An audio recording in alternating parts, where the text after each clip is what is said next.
ಇವಾಗ ನಾವಂತೂ ದರ್ಶನ್ ಅವ್ರನ್ನ ನೇರವಾಗಿ ನೋಡೋದಕ್ಕೆ ಸಾಧ್ಯನೇ ಇಲ್ಲ. ಈಗ ನೀವು ಅವರನ್ನು ನೇರವಾಗಿ ನೋಡಿದ್ದೀರಾ, ಅದ್ರ ಮೇಲೆ ಈ ಊಹಾಪೋಹಗಳಿಗೆ ಏನು ನಡೀತಾ ಇದೆಯಲ್ಲ ಅದ್ರ ಬಗ್ಗೆ ಕೇಳ್ತೀನಿ. ಈಗ ದರ್ಶನ್ ಅವರೇನೋ ವಿಗ್ ಹಾಕ್ಕೊಂಡಿದ್ರು, ವಿಗ್ ತೆಗೆಸ್ಬಿಟ್ಟಿದ್ದಾರೆ, ಕೂದಲು ತೆಗೆಸ್ಬಿಟ್ಟಿದ್ದಾರೆ ಅನ್ನೋ ಊಹಾಪೋಹಗಳು ನಿಜಾನಾ? ಇಲ್ಲ ಮೇಡಮ್, ನಾನು ನೋಡಿದಾಗ ಅವ್ರು ವಿಗ್ ಇತ್ತು, ಅಂದರೆ ಕೂದಲಿತ್ತು.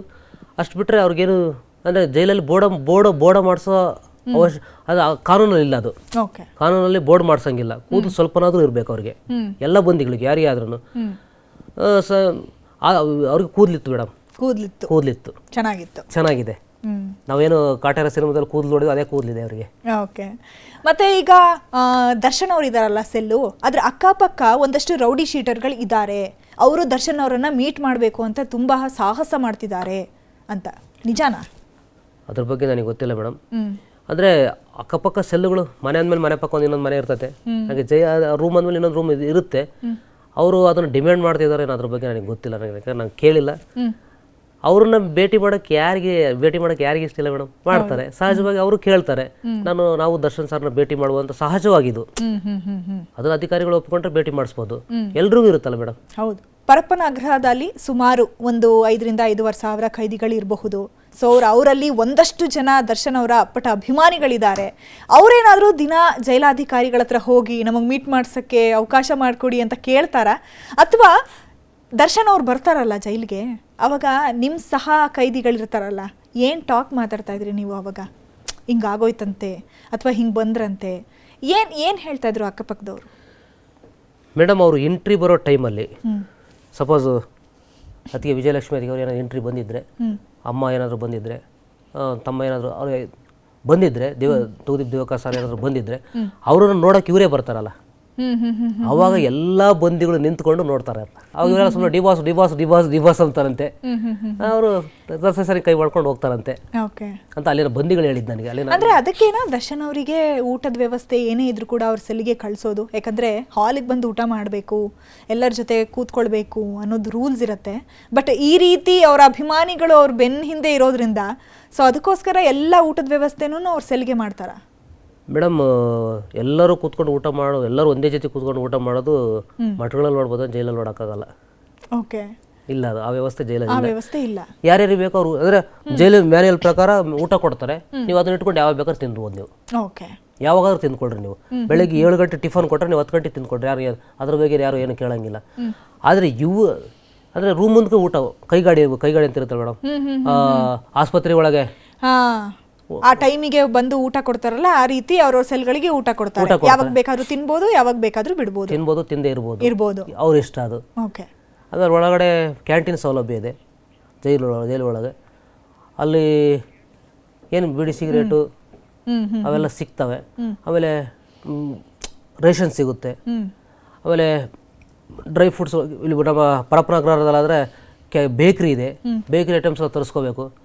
ಆದರೆ ಬೇಕ್ರಿ ಎಲ್ಲ ಹೆಂಗೆ ಅಂದರೆ, ಹೊರಗಡೆ ಆದರೆ ಇಲ್ಲಿ ₹1 ಶಾಂಪು, ಒಳಗಡೆ ₹3. ಓಕೆ. ಡಬಲ್ ರೇಟು ಆ ಥರ ಕೊಟ್ಟು ತೊಗೋಬೇಕಾಗುತ್ತೆ ನಾವು. ಡ್ರೈ ಫ್ರೂಟ್ಸ್ ಸರಿ ಬೇಕರಿ ಐಟಮ್ಸ್ ತೊಗೋಬೋದು. ಅವರು ಹಾಫ್ ಕಾಮ್ಸ್ ಇದೆ, ಹಾಫ್ ಕಾಮ್ಸಲ್ಲಿ ಬೇಕಾದ್ರೆ ಏನು ಫ್ರೂಟ್ಸ್ ಬೇಕೋ ಅವ್ನು ತರಿಸ್ಕೋಬೋದು. ಅದು ಹೆಂಗೆ ತರಿಸ್ಕೊಂತಾರೆ ಅವರು? ದುಡ್ಡಿಲ್ಲಲ್ಲ ಅವ್ರ ಹತ್ರ. ಹೆಂಗೆ ತರಿಸ್ಕೋತಾರೆ? ದುಡ್ಡಿಲ್ಲ ಅವ್ರ ಹತ್ರ. ಆದರೆ ದುಡ್ಡನ್ನ PPC ಒಳಗೆ ಜಮಾ ಮಾಡ್ಬೇಕು ಅವ್ರು ಫಸ್ಟು. ಓಕೆ. ಆ ಅವಕಾಶ ಇದೆ. PPCಲಿ ಅವ್ರ ಅಕೌಂಟಲ್ಲಿ ಜಮಾ ಮಾಡಿದರೆ ಆ ಜಮನಕ್ಕೆ ಟೋಕನ್ ಕೊಡ್ತಾರೆ ಅವರು. ಓಕೆ. ಸುಮಾರು ಎಷ್ಟು ದುಡ್ಡು ಜಮೆ ಮಾಡಬೇಕು ಅದಕ್ಕೆ? ಮಿನಿಮಮ್ ಒಂದು 10,000 ಮಾಡ್ಬೋದು. ಓಕೆ.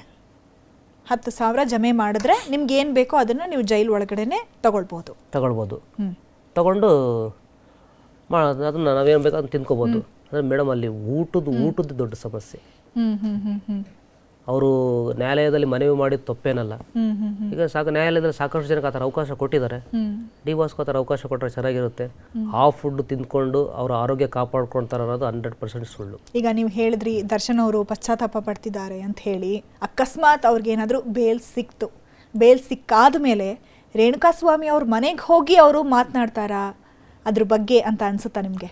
ಅಕಸ್ಮಾತ್ ಅಲ್ಲ ಮೇಡಮ್, ಖಂಡಿತ ಹಾಗೆ ಆಗುತ್ತೆ ಬೇಲ್ ಅವ್ರಿಗೆ. ಅದಾದ್ಮೇಲೆ ರೇಣುಕಾಸ್ವಾಮಿ ಅವರ ಮನೆಗೆ ಹೋಗಿ ಅಲ್ಲೂ ಕೂಡ ಮಾತನಾಡ್ತಾರೆ, ಕ್ಷಮೆ ಕೇಳ್ತಾರೆ ಅಂತ ಅನ್ಸುತ್ತಾ? ಅದೇನಾದ್ರೂ ಅನ್ನಿಸ್ತಾ ನಿಮಗೆ ಅವ್ರನ್ನ ನೋಡಿದಾಗ? ಮೇಡಮ್, ಅವ್ರು ಖಂಡಿತ ಹೋಗ್ತಾರೆ. ಖಂಡಿತ ಹೋಗ್ತಾರೆ, ಅವ್ರ ಕುಟುಂಬಕ್ಕೆ ಕ್ಷಮೆ ಕೇಳ್ತಾರೆ. ಬೇಕಾದ್ರೆ ನಿಮಗೆ ಮಾಧ್ಯಮದವ್ರಿಗೆ ಅವಕಾಶ ಕೊಟ್ಟರೆ ಮಾಧ್ಯಮದ ಮುಂದೆ ಇವತ್ತು ಕ್ಷಮೆ ಕೇಳಕ್ಕೆ ರೆಡಿ ಇದ್ದಾರೆ ಅವರು. ಕ್ಷಮೆ ಕೇಳ್ತಾರೆ ಕೂಡ. ಅಂದರೆ ಆರೋಪ ಮೇಲೆ ಬಂದಿದ್ದಕ್ಕೆ ಅವ್ರು ಮಾಡಿದಾರೆ ಬಿಟ್ಟಿದ್ದಾರೆ, ಅದನ್ನ ನ್ಯಾಯಾಲಯ ತೀರ್ಮಾನ ಮಾಡುತ್ತೆ. ಬಟ್ ಅವರು ಆ ಹೃದಯ ಇದೆ ಅವರಿಗೆ, ಯಾಕಂದ್ರೆ ಅವ್ರು ತುಂಬ ಹೃದಯವಂತರು. ಅಂದರೆ ನೀವು ಅವ್ರ ಜೊತೆ ಮಾತನಾಡಿದಂಥ ಸಂದರ್ಭದಲ್ಲಿ ಅವ್ರೇನಾದರೂ ಅದ್ರ ಬಗ್ಗೆ ಪ್ರಸ್ತಾಪ ಮಾಡಿದ್ರಾ? ಈ ಕ್ಷಮೆ ಕೇಳಬೇಕು ಅಂತ ಅಂದ್ಕೊಂಡಿದ್ದೀನಿ, ಅಥವಾ ರೇಣುಕಾ ಸ್ವಾಮಿ ಅವರ ಫ್ಯಾಮಿಲಿ ಬಗ್ಗೆ ಏನಾದರೂ ಮಾತನಾಡಿದ್ರ? ಮೇಡಮ್, ಒಂದು ಮಾತು, ನನಗೆ ಇಷ್ಟೊತ್ತು ಯಾರು ಎಂಟ್ರಿ ಮಾಡಿದಾರೋ ಅವ್ರ ಹತ್ರ ಅಂದರೆ ಈ ವಿಚಾರ ನಾನು ಎಲ್ಲೂ ಹೇಳಿಲ್ಲ. ಈ ವಿಚಾರ ಹೇಳಿಲ್ಲ. ನಿಮ್ಮ ಮೇಲೆ ಪ್ರೀತಿ ಯಾಕೋ ದಯವಿಟ್ಟು ಹೇಳಬೇಕು, ಯಾಕಂದ್ರೆ ನಮಗೂ ಕೂಡ ಕುತೂಹಲ ಇದೆ, ಏನು ಹೇಳಿದ್ದಾರೆ ಅಥವಾ ಏನು ಅನಿಸ್ತಾ ಇದೆ ಅವ್ರಿಗೆ ಈ ಸಂದರ್ಭದಲ್ಲಿ ಅಂತ ತಿಳ್ಕೊಳ್ಳೋದಕ್ಕೆ. ದುರ್ಗ ಅಲ್ವಾ ನೀನು, ಚಿತ್ರದುರ್ಗ ಅಲ್ವಾ ಅಂತಂದ್ರು. ಹೂನಣ ಅಂತಂದೆ. ದುರ್ಗಕ್ಕೆ ಹೋಗಿ ಆ ಕುಟುಂಬನ ಭೇಟಿ ಮಾಡೋಕ್ಕಾಗುತ್ತೆ ನಿನ್ನ ಕೈಲಿ ಅಂತಂದ್ರು. ಖಂಡಿತ ಭೇಟಿ ಮಾಡ್ತೀನಿ ಅಣ್ಣ. ನಾನು ಹೋಗಿ ಅವ್ರನ್ನ ಭೇಟಿ ಮಾಡ್ತೀನಿ. ಭೇಟಿ ಮಾಡಿಬಿಟ್ಟು ಬಾಸ್ ಈ ಥರ ಹೇಳಿದ್ದಾರೆ ಅಂತೀನಿ. ಬಟ್ ಅವ್ರು ಕ್ಷಮಿಸೋದು ಬಿಡೋದು ಅವ್ರ ದೊಡ್ಡ ಗುಣ. ಈಗ ದುರ್ಗಕ್ಕೆ ಹೋಗಿ, ದುರ್ಗದಲ್ಲಿ ಅವ್ರ ಮನೆಗೆ ಹೋಗಿ ಅವ್ರನ್ನ ಮೀಟ್ ಆಗಿ ಅಂತ ಹೇಳಿದ್ರು. ಸೊ ನನ್ನ ಪರವಾಗಿ ಏನಾದರೂ ಕ್ಷಮೆ ಕೇಳಿ ಅಂತ ಏನಾದರೂ ಹೇಳಿದ್ರ? ಆ ರೀತಿ ಹೇಳಿಲ್ಲ. ಭಗವಂತ ನನಗೆ ಆ ಥರ ಅವಕಾಶ ಕೊಟ್ಟರೆ ನಾನು ಅವ್ರ ಕಾಲು ಹಿಡ್ಕೊಳ್ತೀನಿ. ಈ ಮಾತನ್ನು ಹೇಳಿದ್ರು. ಈ ಮಾತು ಅಂದಿದ್ದು ನಿಜ ನನ್ನ ಹತ್ರ. ಯಾಕೆಂದ್ರೆ ಅಲ್ಲೇ ಗೊತ್ತಾಗುತ್ತೆ ಮೇಡಮ್, ಅವರು ಪಶ್ಚಾತ್ತಾಪ ಪಟ್ಟಿದ್ದಾರೆ. ಒಬ್ಬ ಸೆಲೆಬ್ರಿಟಿ, ನಾವೇ ಇನ್ನೊಬ್ರು ಕಾಲು ಹಿಡ್ಕೊಳಕ್ಕೆ ನಾವು ಮುಂದೆ ಬರಲ್ಲ.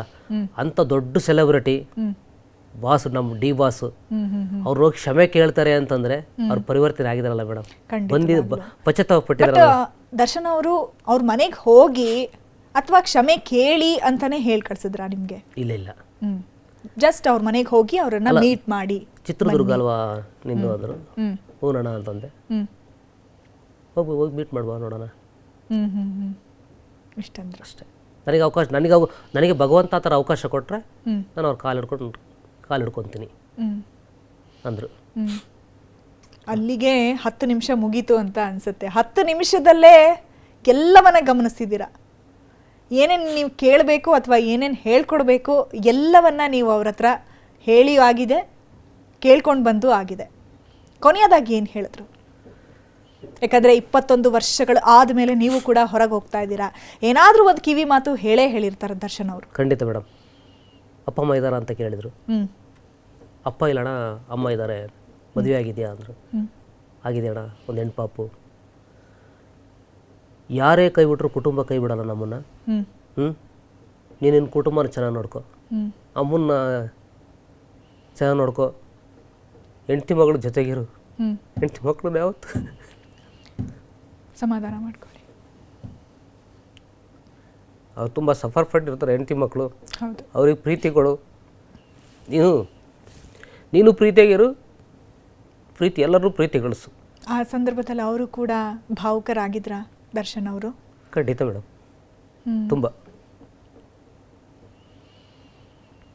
ಬಾಸ್ಗೆ ಆ ಸ್ಥಿತಿ ಬರಬಾರ್ದಾಗಿತ್ತು, ಆಗಿದೆ. ಬರ್ತಾರೆ ಮತ್ತೆ. ಸಿದ್ಧಾರೂಢ ಅವರೇ, ಇಷ್ಟೊತ್ತು ಕೂಡ ನಮ್ಮ ಜೊತೆಗಿದ್ದು ನೀವು ಭೇಟಿಯಾಗಿ ಕಳೆದಂತಹ 10 ನಿಮಿಷನ್ನ ನಾವು ಕಣ್ಣೆದುರಿಗೆ ನೋಡಿದ್ವಿ ಅನ್ನೋ ಥರ ನೀವು ನಮ್ಮ ಹತ್ರ ಎಲ್ಲವನ್ನ ಶೇರ್ ಮಾಡ್ಕೊಂಡಿದ್ದೀರಾ. ನಿಜಕ್ಕೂ ಕೂಡ ಧನ್ಯವಾದಗಳು ನನ್ನ ಕಡೆಯಿಂದ, ಹಾಗೆ ಪ್ರಮುಖವಾಗಿ ನ್ಯೂಸ್ 18 ವತಿಯಿಂದ. ಕನ್ನಡಿಗರ ಮೆಚ್ಚಿನ ನಿಮ್ಮ ನ್ಯೂಸ್ 18 ಕನ್ನಡ ಈಗ ವಾಟ್ಸ್ಆಪ್ನಲ್ಲಿಯೂ ಲಭ್ಯ. ಕರ್ನಾಟಕ ಮತ್ತು ದೇಶ ವಿದೇಶದ 360 ಡಿಗ್ರಿ ಸುದ್ದಿ ವಿವರವನ್ನ ನೀವು ನಿಮ್ಮ ಕೈ ಬೆರಳುಗಳಲ್ಲಿಯೇ ಪಡೆಯೋದಿಕ್ಕೆ ಈ QR ಕೋಡ್ ಅನ್ನ ಸ್ಕ್ಯಾನ್ ಮಾಡಿ. ನಮ್ಮ ಚಾನೆಲ್ ಅನ್ನ ಫಾಲೋ ಮಾಡಿ, ನೋಟಿಫಿಕೇಶನ್ ಆನ್ ಮಾಡಿ.